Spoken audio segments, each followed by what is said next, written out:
Jaz sem Nela, hvala, da si z nami, da si vzela ta čas, da ti bomo lahko postavili vprašanja, ki so se nabirala tekom postavljanja razstave, tekom ogledovanja, marsikdo bil na odkriti, marsikdo si ogledal. Večina se mi zdi, da te pozna, ampak vseeno mogoče za začetek je čisto v bistvu kratka predstavitev.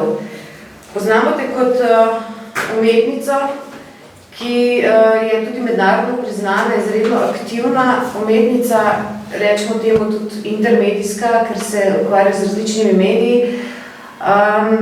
Končala si študij slikarstva na Akademiji za likovno umetnost v Ljubljani, potem si šla na študij na Bauhaus šolo, Bauhaus univerza v Weimar v Nemčiji. Zdaj pa živiš in delaš v Škofji Loki, ne?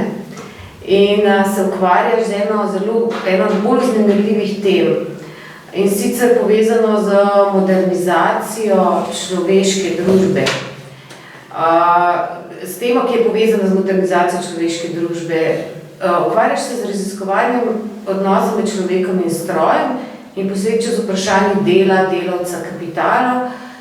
In to je tema, ki se je rodila nekako v času industrijske revolucije in se reflektirala v raznih umetniških praksah, potem usporedno, najbolj znani so te zgodovinske avantgarde, na primer.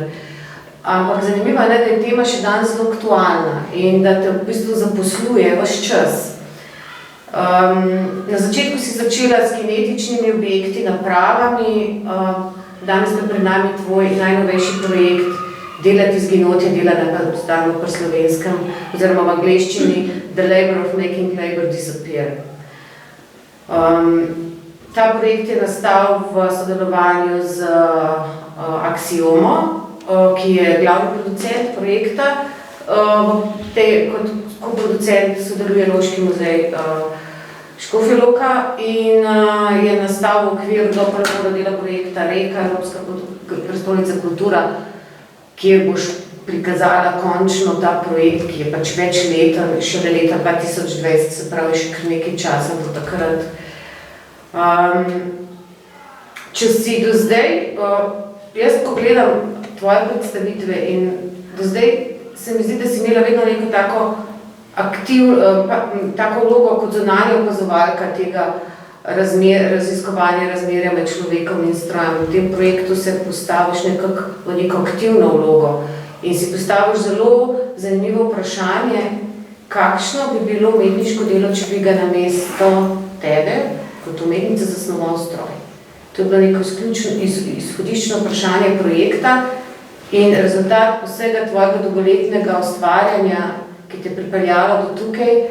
In s tem vprašanjem se bomo ukvarjali danes na pogovoru, pa potem tudi z vlogo umetnika v kontekstu razmerja odnosa človek-stroj z vlogo oziroma z statusom umetniškega dela in še z mnogimi vprašanji, ki so povezani s to temo.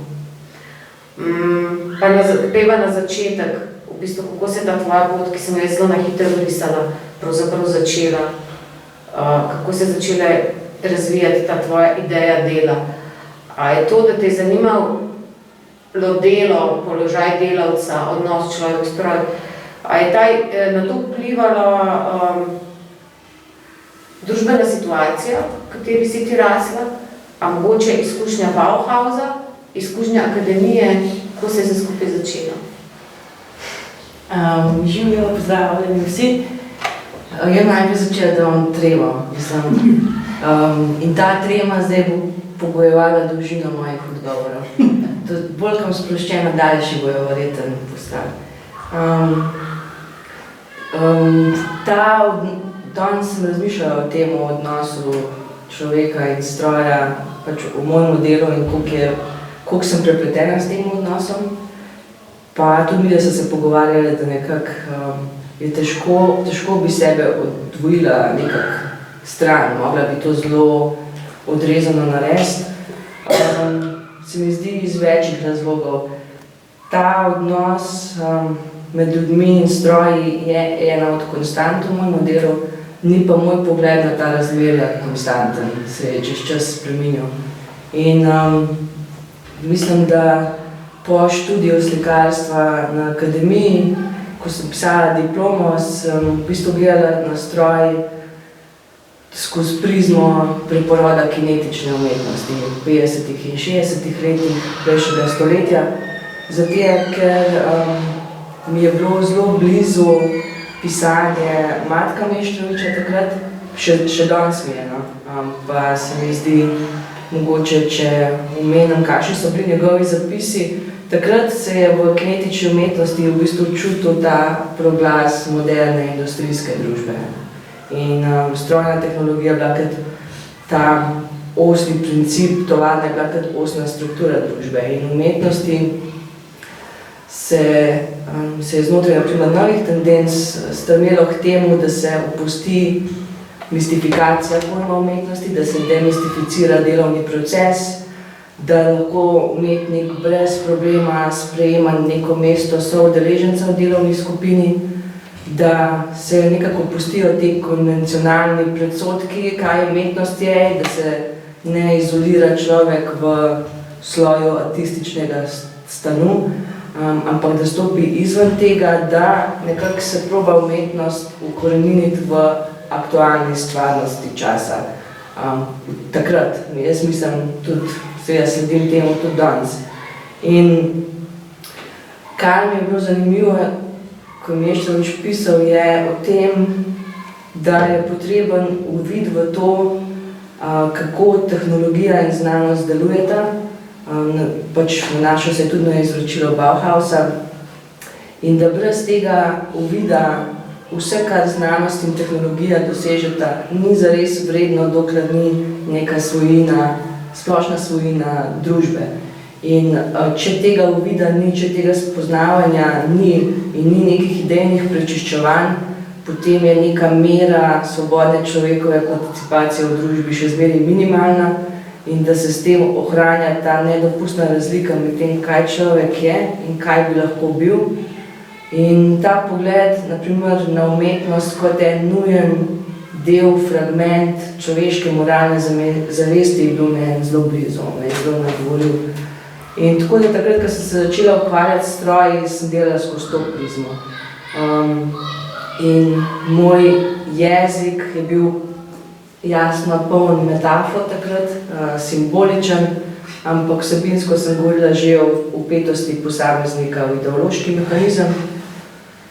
To je glede umetnosti. Zdaj glede življenja in svojih izkušenj, pač odraščanja znotraj delavske družine, je pač okoliščina, ki ni nekaj posebnega. Se mi zdi, da je v bistvu v številnih inačicah skupna mnogim, ampak je pa hkrati del mene, torej konstruira mojo identiteto. Name, na primer, je vplivalo tudi delo v proizvodnjah, ko sem delala kot dijakinja, kot študentka, kot absolventka v predilnici v Difi na Dnolu, to so torej lokalni proizvodni obrati. In tukaj imam nekaj velikih zgodb o tem, kaj sem jaz doživela ob stroju in v tem kolektivu.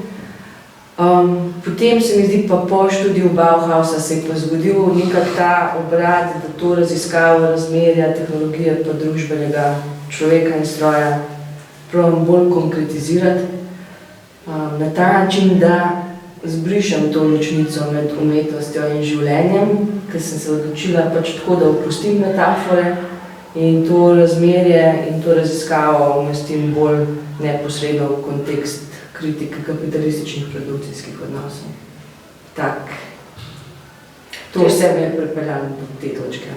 Ja, to je tak duh, ko so ga tudi na Bauhausu, kar na šoli razvijali, da je ta ločnica padla in da je v bistvu vse prepleteno, ne? In to tudi določa, to tudi umešča v bistvu realnost v umetnost, umetnost v realnost, tega v bistvu ne moreš ločati. Ja. To si zelo lepo besedila. Koliko si bila stara, ki si imela prvo izkušnjo delati v tovarni? Niti ne spomnim se. Spomnim se prvega tedna. Ki je bil kakšen? Predilnici. Jaz sem delala v bistvu za strojem. Predilnica v Škofjelu. Ja. delala sem za strojem, ki je imel, se mi zdi, mogoče nekako 50 segmentov. Vsak od teh je bil opremljen z rdečo in zeleno lučko. In vsak je imel tudi 4 take odprtine, v katere si vstavil tulce, na katere je bil navit material. In potem so se previjale niti na večji kolut zgoraj. In jaz ta prve dni vem, da sem toliko težko zagnala ta stroj, da je tekel nemoteno. In kadarkoli se je zaustavil, kadarkoli se je ta delovni proces zaustavil, sem mogla vložiti ful truda, da sem to znova zagnala. In to je bilo odvisno od tega, kakšen je bil material, kvaliteta, koliko so se niti trgale, koliko se je trak spodaj zagozdil, zaustavil. In to me je pol, ne vem, kaj mi je bilo, pripeljalo do tega, da nisem hodila nič na malice. Nič nisem hodila na pauze, zato ker sem rekla, če grem na malico, se mi bo stroj ustavil in bom rabila spet ogromno energije, da vse zalaufa. In ta sinkroniziranost mojega gibanja s strojem, mislim, sem jo naštudirala v nulo. Tako da sem dnevno naredila približno 300 kg teh kolutov, to so bili težki. In na konec tedna je prišla do mene gospa, ki je delala na stroju za mano. In mi je rekla, da me prosi, če bi lahko začela hoditi na malico pa na pauze. In mi ni bilo jasno, zakaj. In je rekla, da je v bistvu pač na konec tedna vodja obrata pogledal kilažo, koliko smo naredili, in da sem jaz kot dijakinja naredila več kakor pač delavke, ki so tam stalno zaposlene. In da če bom nadaljevala v tem tempu, se bo njim dvigala norma. Tako da sem pol začela nekako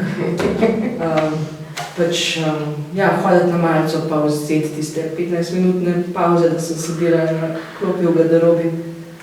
To je eno od teh zgodb.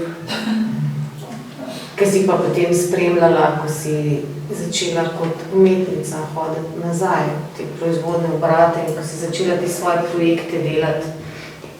V bistvu tle so pa še do te ključne teme tvoje položaj delavca, tvoja osebna izkušnja, ki si nam jo povedala ravno kar.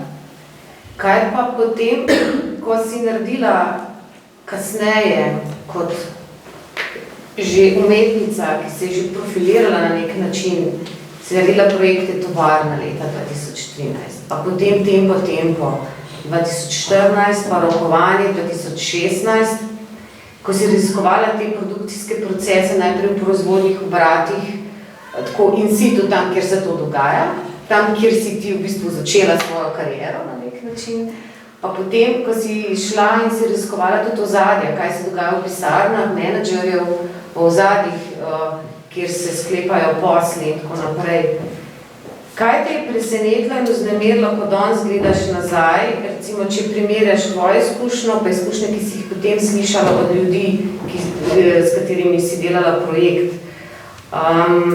Meni si omenjala v enem pogovoru, zelo zanimivem, najni pogovori so velikrat trajali tako 1 uro, 2 in sanjelo je zelo dobro poslušati in poln zgodb, ma res. Zanimivo je bilo to, ko si mi povedala, kako si opazila, da so v eni tovarni, si opazila, da pač se bolj skrbi za stroj kot za človeka, da je stroj bolj negovan, mažejo, ga skrbijo do dela, da je čist, za človekovo zdravje, za njegovo dobro počutje, praktično ni primerljivo.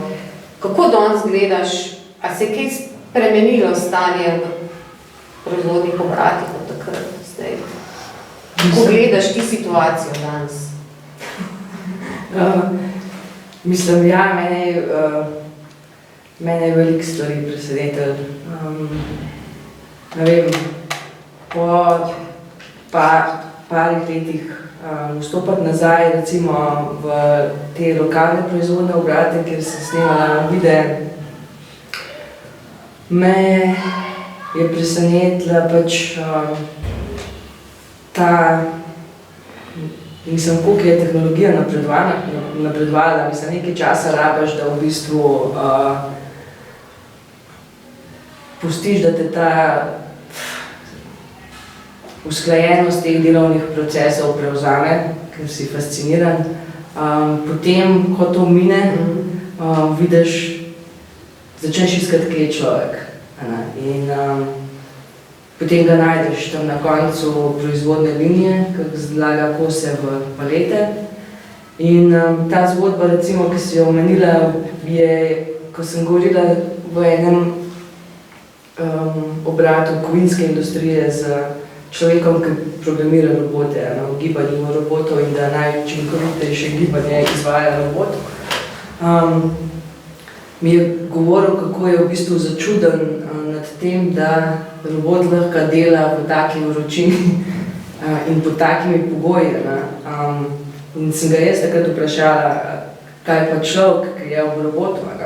In je bil toliko presenečen, ker je pač na človeka pozabil, njega je pač fascinirala ta zmogljivost robota. Pol, kar me je presenetilo, naprimer, in mislim, to so stvari, ki jih ne moš predvideti, so recimo imena robotov, nazivi, ki so na roboti, Evolution in Victory. In se mi je zdel evolucija, razvoj česa, mislim, najbolj avtomatizacije, Victory zmaga nad čim in zmaga koga, česa.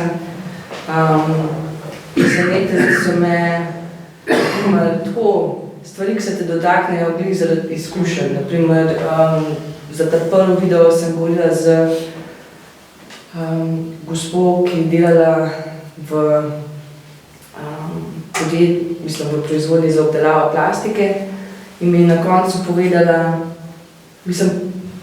lahko so se pogovarjali glih z tega, ker je ona delala v predilanci. In je na koncu povedala, da je v bistvu bila sestra dvojčica rojena v predilanci, v delu tovarna, ne? V kleti spodaj in da se je njena življenjska pot začela in da se ji zdi, da se bo končala v tovarni, da bi lahko po starem zakonu se že upokojila in da se bo lahko posvetila stvarem, ki jo izpolnjujejo, ker je rekla, da je po naravi umetnica. To so stvari, recimo, ki jih pač nosiš pa s sabo. Govorila sem z nekom, ki ni hotel pred kamero zaradi strahu, da bi izgubil službo. Tudi ni želel, da bi posnela sam njegov glas, ker je imel tudi strah, da ga bo nekdo po glasu prepoznal. Mi je povedal v drugem podjetju, da ko je začel delati, je delal popoldanske izmene in je delal glih v enem delu tovarne, kjer je bil sam, vsi ostali so delali dopoldne in da se je nenehno boril s tem občutkom, da je ujet v kletko kot ena žival. Tako da, ja, te zgodbe te pa, nekako jih malo pričakuješ, pa pričakuješ to, da je ta odnos človeka pa stroja pa do dela pogojen s to pozicijo moči, da se ta pozicija pol manifestira prek lastnine, ampak potem ta nek preboj pa dejansko navezati nek kontakt s človekom pač te zmeri, ti tako šir pogled na stvari. Pa take mehne stvari tudi, poleg imen strojev, da ti dovolijo vstop v eno tovarno za tega, ker slišijo, da pri videu sodeluješ njihova konkurenca.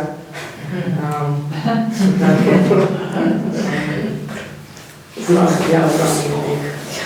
Skratka, v bistvu delaš zelo družbeno odgovorno delo, družbeno angažirano, družbeno odgovorno delo, razkrivaš ozadje, tisto, kar nam ostaja prikrito.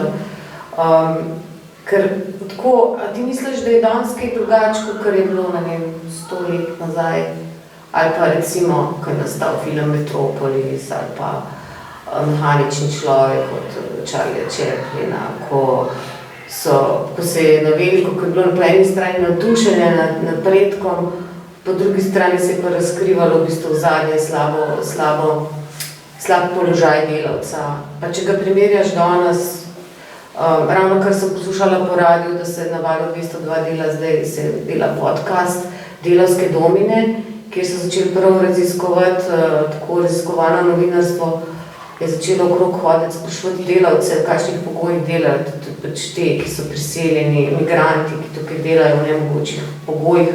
In to ne samo v tovarnah, da so zdaj na polju tovarne, naprimer, ampak od wellnessa do tovarne, po celem svetu in kot ti razkrivaš tudi na platformah. A ti, kaj misliš ti recimo, če tak lok narediš? A je položaj delavca, ki je boljši? Verjetno ne, samo na drug način. Ravno tako je še ta učinkovitost, ta tekmovalnost. Kje je ta tekmovalnost? Tudi ti si to izkušnjo imela v tovarni, ko so se začeli počutiti, ker so bila hitrejša. A ja, ne, to se mi ne zdi, jaz nisem tega brala tako zdaj. Ne, da bi bila ti tekmovalna, ampak da so drugi mislili, da morajo pač da je hitrejša. Ne, pač meni se je zdel, da mi je bil podan košček sestavljen, ker sploh se nisem zavedala.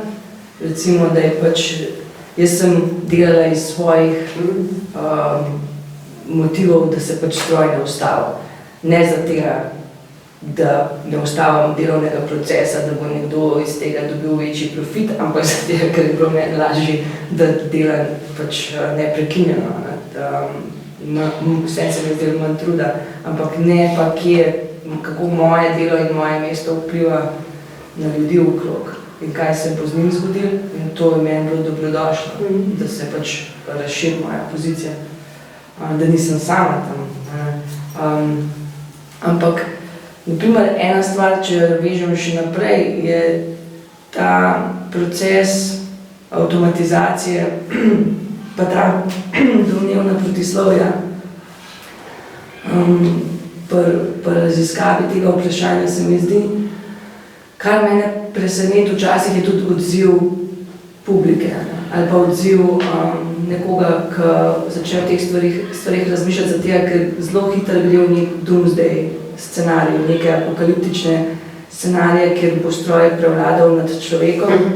In tle se mi zdi, če gledamo zgodovinsko in primerjamo s sedanjim trenutkom, ne glede na to, recimo, da če je kaj značilno za tehnologijo, je, da eksponentno raste in da je pač ta trend skozi čas zmeraj bolj pospešen, je tukaj osnovna tenzija zmeraj enaka. In to je, da kot ti pospešuješ delovni proces in povečuješ produktivnost, gre v osnovi za to, da nekdo stroj služi, nekdo pa služi strojem. In da je ta tenzija med tem, da ima lastnik kapitala v lasti še več kapitala, tiskaj pa brez pa težje prodaja svojo delovno silo. In to je ta napetost, ki je prisotna že dolg časa in je konstanta. Tehnološki procesi se spreminjajo, narava dela, organizacija dela se spreminja, ampak ta tenzija ostaja. In meni gledati na odnos človeka in stroja, da gledam skozi to prizmo motivov pa interesov kapitalizma, ker ne morem, hotela bi ga odsvojiti stran. Zato, ker če gledaš na avtomatizacijo kot tako, je pozitivna stvar to, da nekomu ni treba opravljati njega fizično izčrpajočega, psihično utopevega dela. Ampak, kar je tukaj ključno, je to, da smo mi kot ljudje svobodni v tem dvojnem pogledu. Torej so svobodni, da prodamo svojo delovno silo za plačo, pa svobodni, da stradamo, če nam to ne uspe. In kar se zgodi z vnosom strojev, je pač, da stroj ceneje, hitreje, učinkoviteje izvaja neko delo, s tem se zmanjša delovna sila in je na ta način delovna sila primorana, da svoje veščine prodaja za zmeraj bolj slabše plačilo in da pristaja na zmeraj bolj slabše pogoje. Svoboda izbire, kar je bilo relativno. Dozdevne. Ja, dozdevne, relativno. Ampak za stroj bo vedno človek, mislim, za stroj je človek, ne? Za več ljudi, več jih je. In tukaj se zdaj počas približujeva tvojemu projektu, najnovejšemu. Kaj te je pripeljalo do odločitve, da si postavila vprašanje, ker delo je tako, pogovarjali smo se v delu v kontekstu proizvodnih obratov, dela kot takega, kot ga poznamo. ampak delo je tudi umetniško ustvarjanje in tudi umetnik je na neke vrste delavec. In ti si se tukaj prvič izločila, kot na nek način izločila iz pozicije umetnice in prevzela mogoče neko aktivno vlogo delavke, oziroma zastavila si eno zelo zanimivo vprašanje, kaj bi bilo, če bi tvoje umetniško delo zasnoval stroj? Kako si prišla, zakaj si zastavila to vprašanje? Kako je prišlo do tega? Ker zdaj smo pa že pri tem projektu, ki je nadgradnja vsega njenega razmišljanja, o katerem smo zdaj poslušali. To delo se je začela lansko leto, si nekako... Dve leti nazaj. Malo sem razmišljala o tem in se mi je zdaj bom govorila tako v obratih. Sama sebe bom dejala v lup za tega, ker se mi zdi to nenehno počnem. Ampak zdaj da mi je jasno. Brala sem recimo o tem, katere veščine ali pa sposobnosti bojo v prihodnje zaželene po delodajalcih, ko bojo iskali svoj kader, ko bojo iskali, katere ljudi zaposliti. In vse te neke projekcije o prihodnosti dela pa analize dela so naštevale karakteristike, kot so fleksibilnost, sposobnost inovativnega razmišljanja, kreativnost pa fleksibilen delovni čas. In se mi je zdelo, vse te stvari nekako, veš, tradicionalno gledano pripisujemo poklicu umetnika. In to so kao sposobnosti, ki ne bi bile najbolj odporne na avtomatizacijo. In se neka, to je bil en pomislek. Drug korak je bil pa ta, da v bistvu zmeraj probam vrniti stvari nase. Tudi da vidim nekako, kaj se zgodi pol, kako jaz funkcioniram v tem procesu, kako bi jaz doživljala ta proces. In če sem prej nekako raziskovala avtomatizacijo v proizvodnem obratu, pa pol znotraj sfere intelektualnega dela, kako meriti produktivnost dela menedžerjev, se neka, da bi bilo v bistvu zanimivo, ali je možno pač del umetniškega ustvarjanja avtomatizirati in če je odgovor pritrdilen do kolikšne mere. Tako da, ja, na podlagi tega je v bistvu pol nastala ta raziskava, ki temelji na programiranju napovednega algoritma, da bo namesto mene koncipiral naslednje umetniško delo. Nekako se mi zdi, ne, jaz sem odgovorila. Ja, točno to. Stroj, ti boš po njegovih navodilih izvedla nekako tisto, kar bo on napovedal. In tako si zastavila ta projekt in potem je nastala ta razstava, ki je bila najprej v Aksiomi, predstavljena v Ljubljani, lansko leto, tukaj pa je že nadgrajena in je dvodelno zasnovana. V prvem delu je v bistvu tako, ko pridete noter, namenoma najprej zagledate ta trak, diagrame, polno statističnih podatkov, ki kažejo tvoj proces nastajanja dela. V bistvu tukaj stopimo v miselni svet tvoje, ne? V to, kako se je koncept razvijal in kako si pripravljal, kako se je pripravljal sam projekt. Zdaj mi bi mogli sedeti v tisti sobi, ne, pa se pogovarjati in potem bi iz tebe mogli vprašati, no in kakšen je bil rezultat. Zdaj pa, ker mi sedimo tle v sredini rezultata, praktično lahko zdaj pač malo primerjamo, ampak jaz bi se takole vprašala. Ti si rekla, da ko si, dajmo počakati, ko bo rezultat potem. Kako si se lotila? Ogromno je statistike, numeričnih podatkov. Omenjala si, da si obdelala ogromno količino podatkov, da si zraven sodelovala za strokovnjaki, za statistiko, informatiko in tako naprej, da si potem skupaj zbrala, da si v bistvu postavila neki sklop in to predala algoritmu. In ta statistika je v prvih 10 trakovih prikazana, potem pa ta zadnji trak pa kaže ta širok, ta zelen, pa kaže, kako je napoved tega algoritma in tega, kaj se bo zgodilo. Kako si se tega lotila? V bistvu mogoče en delovni dan ali si kdaj bila na meji vzdržljivosti? To je ogromna količina časa noter vložen. Omenjala si tudi to Florence Nightingale, medicinsko sestro, ki te je navdahnila na nek način z tem, kaj statistika lahko, kako statistika lahko obrodi neke pozitivne rezultate. Mogoče malo več o tem. Tako. Eno brat bi hotela še omeniti. Zakaj se mi zdi? Tudi to je nek obrat v tvoji umetnosti, v bistvu ta projekt se mi zdi. Ja, razvoj pa se no, razvoj. Ampak, naprimer, en ključen preskok je tudi, zakaj se mi je zdelo logično nekako v razvoju, da pridem do te točke, je, da če pogledam svojo preteklo produkcijo, zadnjih 14 let, se torej ukvarja z vplivom tehnologije na status dela, na organizacijo dela, kaj se zgodi s človeškim faktorjem, kako se človeško delo, kakšna je vloga človeškega dela zraven. In meni se je zdelo narediti algoritem, ki temelji na podatkovni bazi teh vprašanj, v katerih je dejansko skrit vzrok, zakaj mora nastati tak zanimiv lup.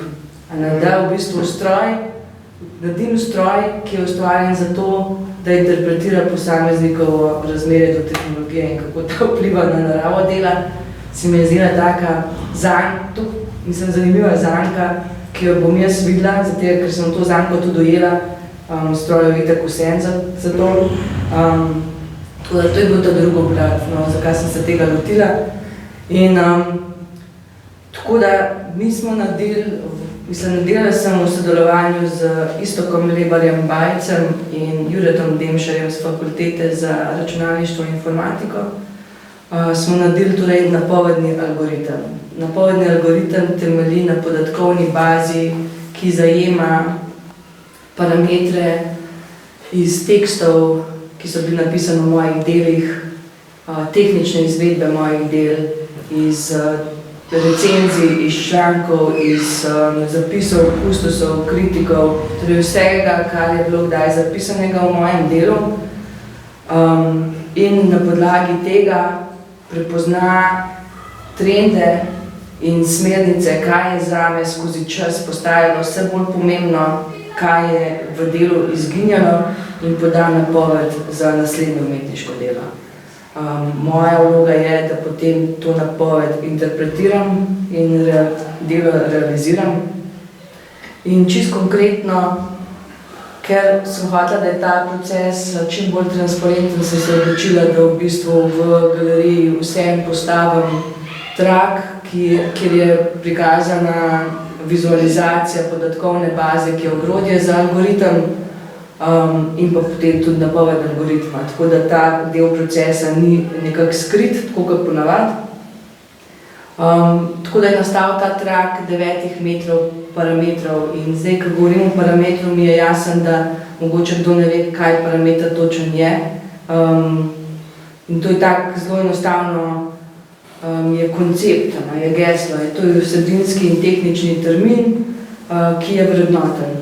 In te parametri so torej bili vzeti iz tekstov o mojih delih, iz mojih raziskav, zanimanj, interesov, torej vsega, kolikor čim bolj nazorno ali pa čim bolj z večjih kotov lahko nesem sebe kot podatke v ogrodje za nek stroj. Tako da potem sem za lažjo orientacijo te parametre razdelila v 4 sklope, da sem se lažje znajdla, sem jih delila v širši sociološki del, kjer so vključene teme, ki se nanašajo na širše sociološke vprašanja, ki jih moja dela odpirajo, potem opisni del, kjer se parametri nanašajo bolj specifično na samo vsebino posameznega dela, potem tehnični parametri, ki opisujejo metodologijo pa način tehnične izvedbe dela in pa umetnostni parametri, kakšen umetniški jezik sem uporabljala. Tako da na traku je v bistvu zgoraj 10 pasov, vsak pas predstavlja moje delo in je v bistvu označen z mesecem in letom nastanka tega dela. Časovna dimenzija je v bistvu tle izpostavljena namesto imena dela iz dveh razlogov. Eno je, da je pri tvorbi napovedi za algoritem časovna dimenzija ključna, drugo je pa čist iz praktičnega razloga, da nekomu, ki mojega dela ne pozna, ime dela ne pove veliko, čas nastanka je v bistvu pomembnejši. In vsak pas, torej, ki pripada posameznemu delu, je razdeljen na segmente, na take majhne stolpe, ki se razlikujejo po širini. In ta stolp predstavlja prisotnost tega parametra znotraj tega specifičnega dela. Nazivi parametrov so pri teh trakovih skrajšani, torej celoten naziv, če je na primer to odnos med človekom in strojem, je skrajšan v prvi dve začetni črki, čisto zaradi vizualnih razlogov, ker če bi ponavljala nazive, celotne nazive bi v bistvu trajal zelo hitro postal preveč zgoščen in nekako nepregleden. Potem spodnji zeleni pas, kot sem menila, je pa rezultat, je pa napoved algoritma, ki ga beremo v dveh dimenzijah. Ena širina stolpca pokaže prisotnost koncepta parametra znotraj naslednjega dela, medtem ko zapolnjen del, torej del brez šrafure, pa predstavlja prepričanost stopnje zaupanja, ki jo ima algoritem v svojo napoved. Torej, jaz sem brala in mogla analizirati, interpretirati napoved v dveh dimenzijah. In kakšna je bila napoved? Kakšna je bila napoved? Jaz sem bila, ko smo se pogovarjali nad rezultatom, v bistvu ful presenečena, šokirana nad to statistično podobo, nad tem, kar je nastalo, na kakšen način, ker kar naenkrat si imela v bistvu samo še kode, šifre. Pa tudi potem rezultat, v katerem mi zdaj sedimo, pa ga boš mogoče kar ti pokomentirala najboljšnjo lico mesta. Dve grafiki in pa dve animaciji na ekranih. To je ta konkreten rezultat, ki ga pa potem spremljajo še fotografije. To bom pa naslednjo potem. Kaj je nastalo, kaj te je presenetilo? Mislim, jaz bom tako zelo specifična, da se demistificiramo stvari. Jaz sem kot napoved za naslednje umetniško delo iz širšega sociološkega sklopa dobila parametre, za katere je algoritem z visoko stopnjo zaupanja povedal, da so ključni za naslednje umetniško delo in do kolikšne mere ne jih upoštevali. To so bili znanstveni menedžment, torej načela znanstvenega upravljanja, intelektualno delo, odnos delavca in delodajalca, probala se čisto vse spomniti, organizacija dela, spremembe v naravi dela, dvojnost, zahteva po večji učinkovitosti, iz opisnega dela. Poleg tega sem dobila tudi 8 parametrov, za katere je algoritem prepričan, da je v naslednjem delu ni. Kje so te? Na te nisem da pozorna. Mislim, ni jih, pozorna bo to, da jih ni, da niso prisotna, da sledim tej napovedi, ampak največ so vezano na vprašanje slike, predvidevam. Pri opisnem delu sem dobila parametre, kot so odnos stroja, delavca in menedžerja, razčlovečenje delavca, merjenje dela, ne bom pozorna na razlike, ne na podobnosti, na vezi, ki se tkajo med posamezniki, gibi, ki so potrebni za izvajanje dela, kaj so še dobila, velikih je. Pa tehnični so tudi zanimivi. Tako da dobila sem v bistvu in upoštevala parametre, za katere je bil algoritem pač res prepričan, da v naslednjem delu so, in potem sem mogla tudi upoštevati v kolikšni meri so v naslednjem delu prisotni.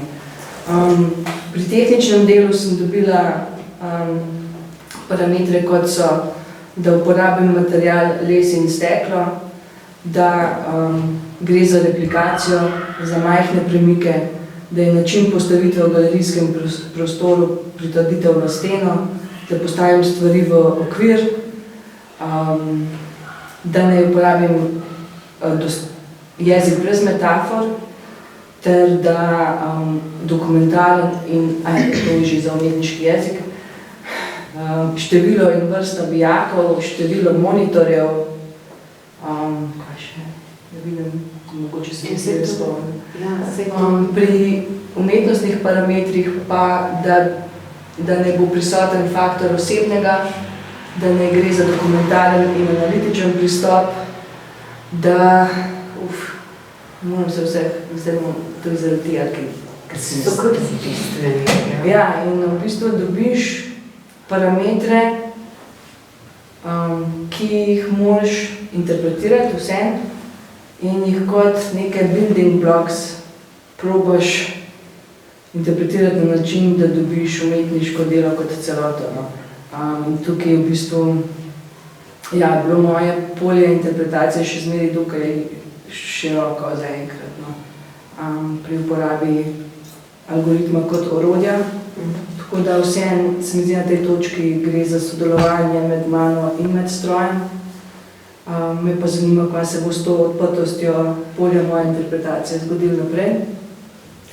Tako da na podlagi tega rezultata je potem nastalo delo digitalna luknjana kartica, ki v bistvu prikazuje en zelo majhen delček nevidne in razpršene spletne delovne sile, ki izvaja naloge na platformi za množično mikrodelo, ki se imenuje Microworkers, sedež podjetja v Teksasu. In uporabniki so bili v bistvu naprošeni, da prenesejo in namestijo aplikacijo, ki je v ozadju, medtem ko so oni kot ponavadi delali na tej platformi, merila in sledila njihovo delo. Torej, eden od parametrov sledila je gibom, ki so potrebni za izvajanje dela, to je kliki z miško in pritiski tip na tipkovnic pri tem delu.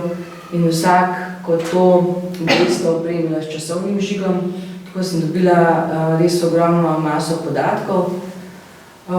Zakaj v bistvu fokus na ta način dela? Zato, ker je povezan z enim od parametrov iz napovedi, in to je v bistvu z načeli znanstvenega upravljanja.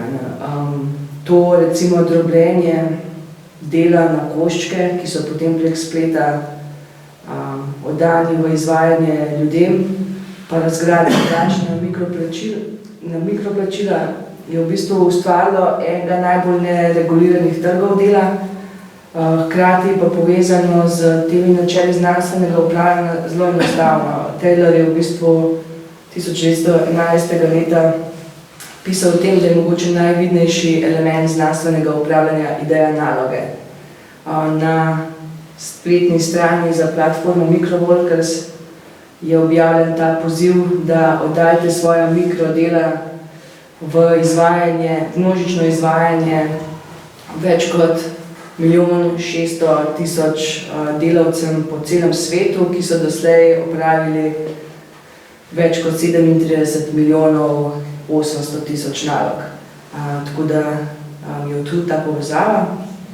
In na podlagi podatkov, ki jih je zajela aplikacija na tej platformi v časovnem obdobju 24 ur, sta potem nastali dve podatkovno generirani črtni risbi pa dve animaciji. Koliko si zajela, koliko delavcev si zajela takrat? Sodelovali pri tem delu je 280 ljudi, fokusirala sem se na 49. In tudi si jih plačala, ne? Ja. To delo.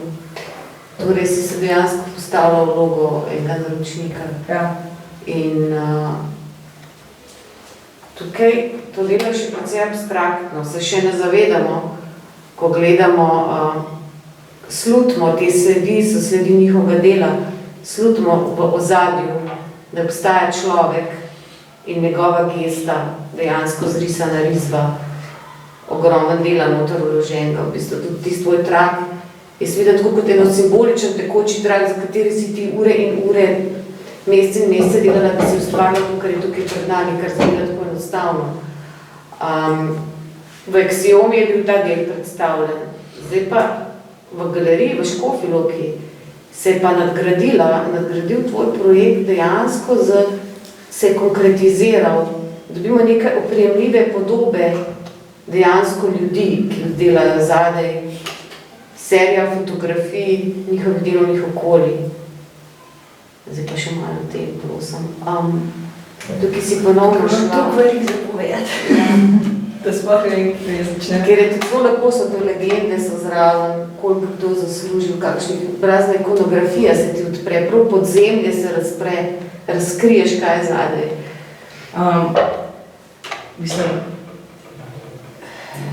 mogoče bi najprej sam način, recimo, kako je to delo merjeno pa prikazano v galeriji, se mi zdi, vsaj kar se risb tiče, glede na to, da so to neke abstraktne, diagramske linije, je vseeno vzadej v bistvu podatek o tem, o intenzivnosti dela nekoga in pa o gostoti dela nekoga in o hitrosti dela nekoga na platformi v obdobju 24 ur.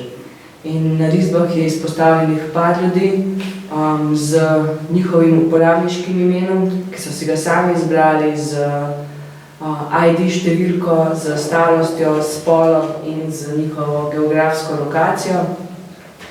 In je v bistvu ta masa podatkov, ki jo je aplikacija zajela, prikazala pri posamezniku tako, da v bistvu dolžina linij prikazuje intenzivnost njihovega dela in hitrost dela, bolj specifično linije navzdol prikazujejo njihove klike z miško, sprememba v kotu pomeni, da je delo na platformi terjalo tipkanje na tipkovnici, ko se lahko naredi ta primerjava.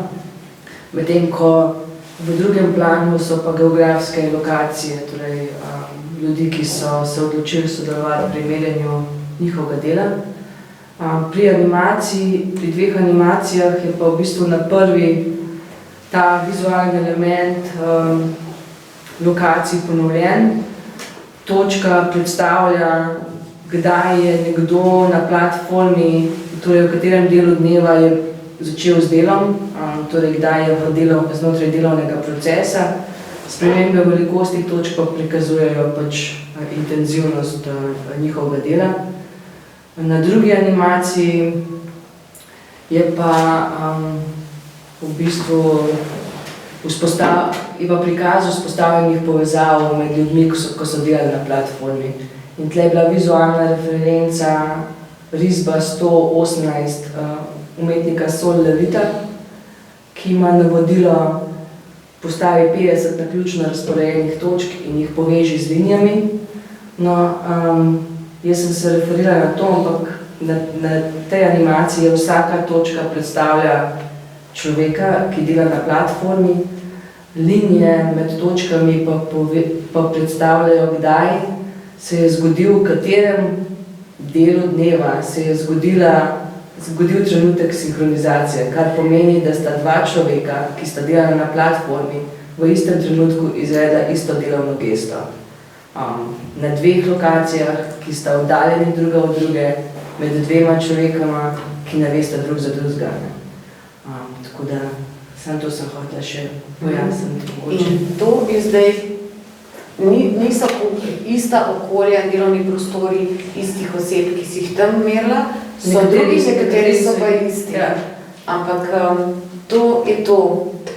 Ja, glede na to, da so ta dela nastala z upoštevanjem parametrov, tudi glede tehnične izvedbe, glede merjenja dela, glede razlik in pa povezav, ki se vzpostavljajo, sem potem na podlagi še parametrov, kot so dokumentaren pristop in pa faktor osebnega in pa sodelovanja umetnika, sodelovanja delavca, ki je že tukaj prisotna, potem naredila še to serijo fotografij, kjer sem zaprosila v bistvu ljudi, in da fotografirajo svoj delovni prostor, svoje delovno okolje in na fotografiji označijo, kateri predmet iz tega okolja jim je nekako najbolj oseben, najbolj blizu ali pa najbolj zanimiv. Potem so zraven pač vsake fotografije je zapisano, odkje je ta delavec, starost, koliko je zaslužil na platformi, koliko nalog je izvedel na platformi in koliko je v povprečju plačal, koliko je bilo plačilo za to nalogo.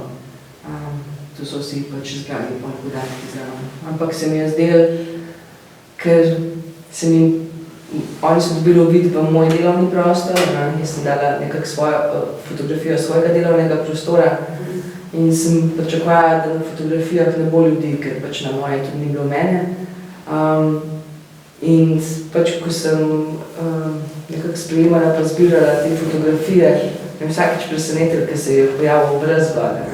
Zato, ker sem gledala na fotografiji v bistvu vse, a veš kaj, lahko že iz delovnega prostora, ki je v velikih primerih pač sred kuhnje ali pa sred spalnice ali pa sred dnevne sobe, že lahko razbereš in dobiš neko predstavo o človeku, no to me je zanimalo. Ja, profil, v bistvu. Prej si razgrala v bistvu svoj CV sebe, no. Tam na nek način si se razprla, tle so ljudje v bistvu tudi razprla delovno okolje, veliko povedali o sebi. Vsi in ti in oni in v bistvu kjerkoli si ti vstopila v to, da si raziskovala te teme. Jaz zagotavljam ti, ko smo se pogovarjali, predvsem ti si ugotovila, si mi rekla najbolj to, koliko vloženega dela in truda je v avtomatizacijo nekega procesa, nekega, bodi si nastajanje umetniškega dela, bodi si nekih aplikacij, ne vem, Google in teh stvari na platformah, bodi si v tovarnah produkcijskih in tako naprej. In mislim, to je samo moj komentar, oziroma če ti lahko še kaj dodaš, ker res v bistvu si kdaj računala, koliko si vložila v to, koliko časa? Ne, razmišljala sem malo o tem, ker sem videla, da boš to vprašala. Ampak tle imam tukaj enih... To je bilo tako eno zaključno, da mogoče damo še komu. Ja, kaj so predolg. Ne, bitko. Preden sem se še zavidla pokil. Preden sem se res lotila, recimo, začeti s tem projektom, sem pričakovala vse, da bo nekaj dela zahtevanega terjalo od mene, ampak me je presenetilo, koliko velik. In naprimer, glede na to, da sem začela s tem 2 leti nazaj, tako, kakor je šlo, začela s tem, da iščem sogovornike najprej za stvari, ki me zanimajo. In potem mi zadnjič sem razmišljala o tem, ko sem gledala stvari, kako so podatki predstavljeni, in se mi je zdelo pač številke, tudi številke na traku, kako videti človeka iza številka, kako videti človeka iza nekih vzpostavljenih vzorcev. In pa se mi je zdelo, ko pač jaz stopim in iščem recimo sogovornike za to, da mi pomagajo realizirati ali pa da mi pač ponudijo nek njihov vzorni kod, kako bi se nečesa lotila, jaz iščem ta stik z ljudmi. Zame je to nekako bistvo, zakaj se ukvarjam s tem, pa zakaj to raziskujem. Zato, ker začela sem tako, da sem šla do gospoda Jureta Skvarča v podjetje Kolektor. Jaz tega nikoli ne bi šla, če ne bi imela pač želje, da realiziram to. In zašla do njega zato, ker sem poslušala njegovo predstavitev na sorodne teme na 9. industrijskem forumu v Portorožu. In njegov prvi mail je bil: moj pogled na sodobno tehnologijo prihaja z drugega zornega kota. Mene to ful veseli, ker da nisem zaprta v svoje zidove. Potem sem šla na številne sestanke s Francem Solinom na fakulteti za računalništvo in informatiko. Kontaktirala sem Blaža Zupana. Potem sem pa naletela na človeka Darko Pevec, ki je včasih delal na tem področju, zdaj ne več, in on uporablja zelo poetični jezik. Torej, govorimo o programiranju pa poetiki in z njim so govorila o sistemih mehke logike in mi je potem v bistvu predlagal isto kot človeka, ki bi mi mogoče znal pomagati. In naprimer, že na tej točki sem zadovoljna s procesom, se mi zdi. Preden sploh kakšen korak naredim. In potem, ko smo se z Iztokom in Juratom dobili, je pač na naših srečanjih do tega trenutka ti že izkristaliziraš mogoče, na kakšen način bi lahko do napovedi prišel, kako bi mogel biti algoritem zasnovan, ampak nas je zanimala tudi ta možnost preboja napovedi iz preteklosti v sedanjost. In tle pa je nastopilo pol moje delo. Zbrati vse te podatke, obdelati te podatke, jih vrednotiti številkami, vzpostavljati razmerja med deli, šteti vijake pri posameznem stroju, nekako kategorizirati material, ki je bil uporabljen, kateri tehnološki postopki so bili uporabljeni. To sem delala od marca do začetka novembra.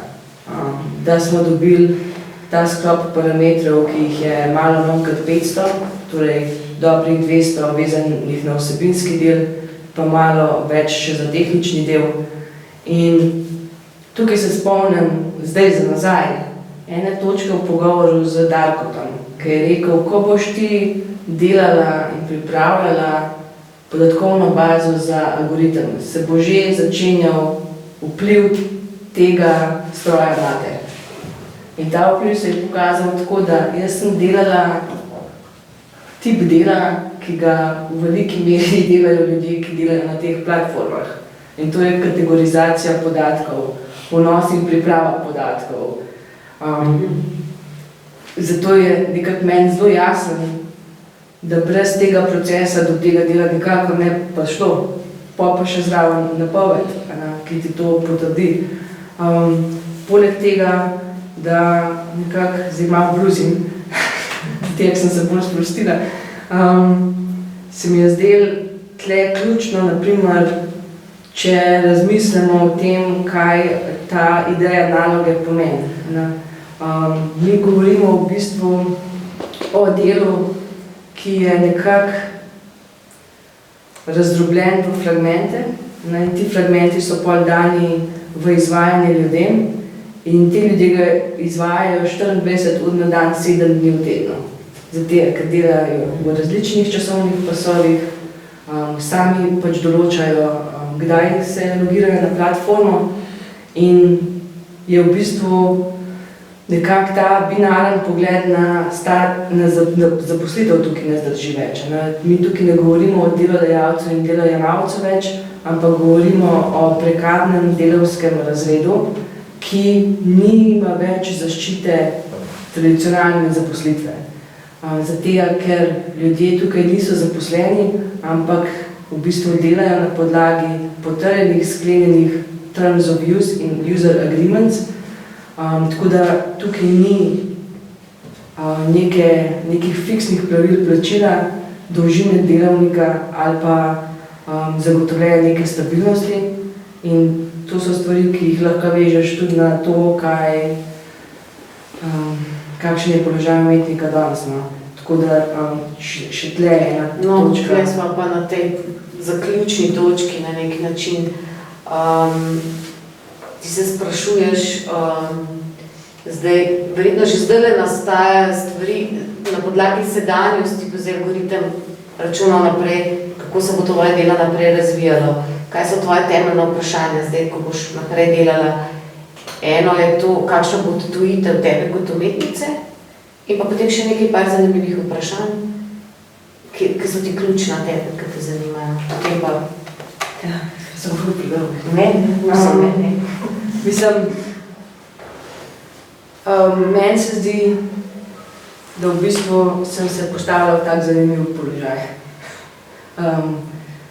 Zanima me, tle vidim toliko enih smernic pa izhodišč za pač delati naprej, da se tega veselim, ne glede na to, koliko časa bo mogla biti za računalniškim zaslonom.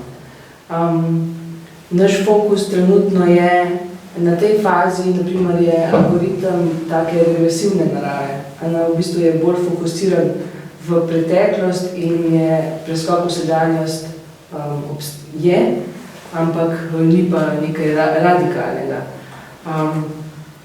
Mi zdaj smo na tej točki, ko vključujemo in bo treba vključiti tudi to delo v podatkovno bazo, vključujemo pa tudi moje sedanje raziskave, torej kaj berem, s čim se ukvarjam in o čem razmišljam.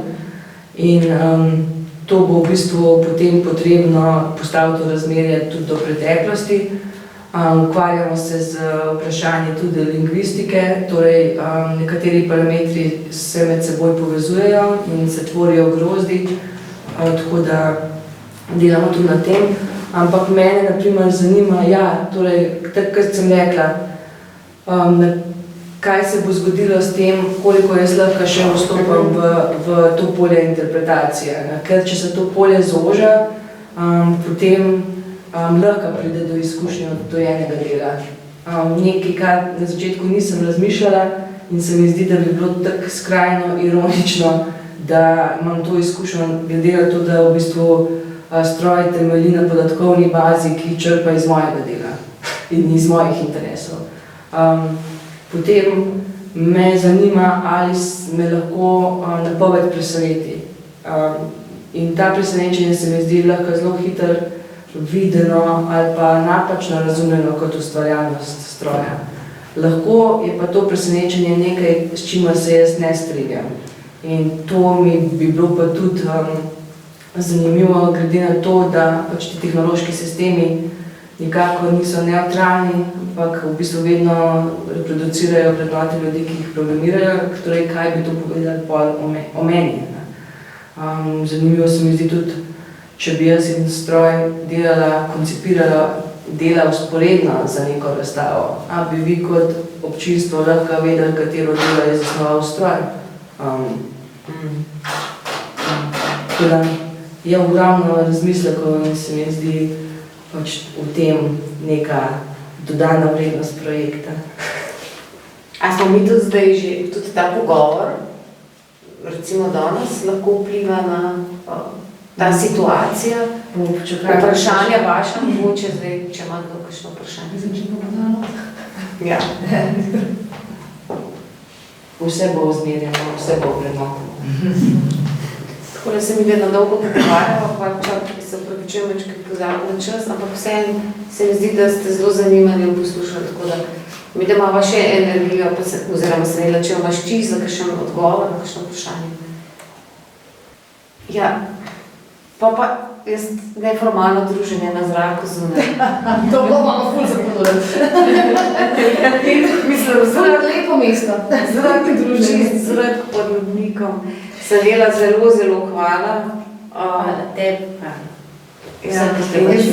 Mogoče še izkoristila priložnost in hvala Aksiomi, Marcela, lepo, da si se nam pridružila.